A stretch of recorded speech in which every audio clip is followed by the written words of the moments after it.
दुख को कैसे दूर करें? लोग सहन शक्ति बढ़ाने को कहते हैं, लेकिन वह कब तक रहेगी?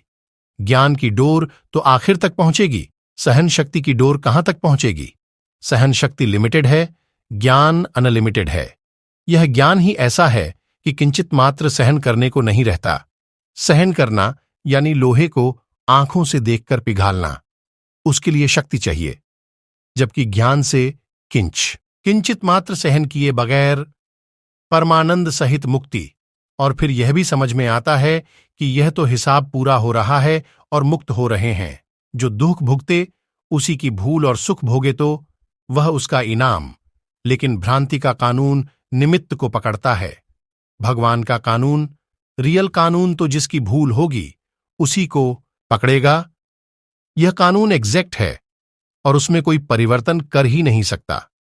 जगत में ऐसा कोई कानून नहीं है कि जो किसी को भोगवटा सुख दुख का असर दे सके। सरकारी कानून भी भोगवटा नहीं दे सकता। यह चाय का प्याला आपसे फूट जाए तो आपको दुख होगा? खुद से फूटे तो क्या आपको सहन करना पड़ता है? और यदि आपके बेटे से फूट जाए तो दुख, चिंता और कुढ़न होती है।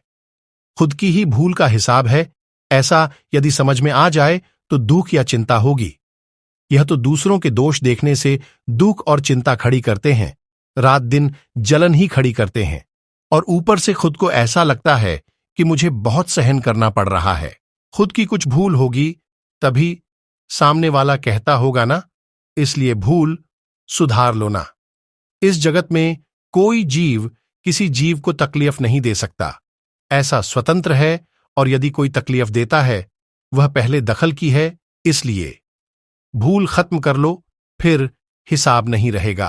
प्रश्नकर्ता, यह थ्योरी ठीक से समझ में आ जाए तो मन को सभी प्रश्नों का समाधान रहे। दादाश्री, समाधान नहीं, एग्जैक्ट ऐसा ही है। यह सेट किया हुआ नहीं, बुद्धिपूर्वक की बात नहीं है, यह ज्ञानपूर्वक का है।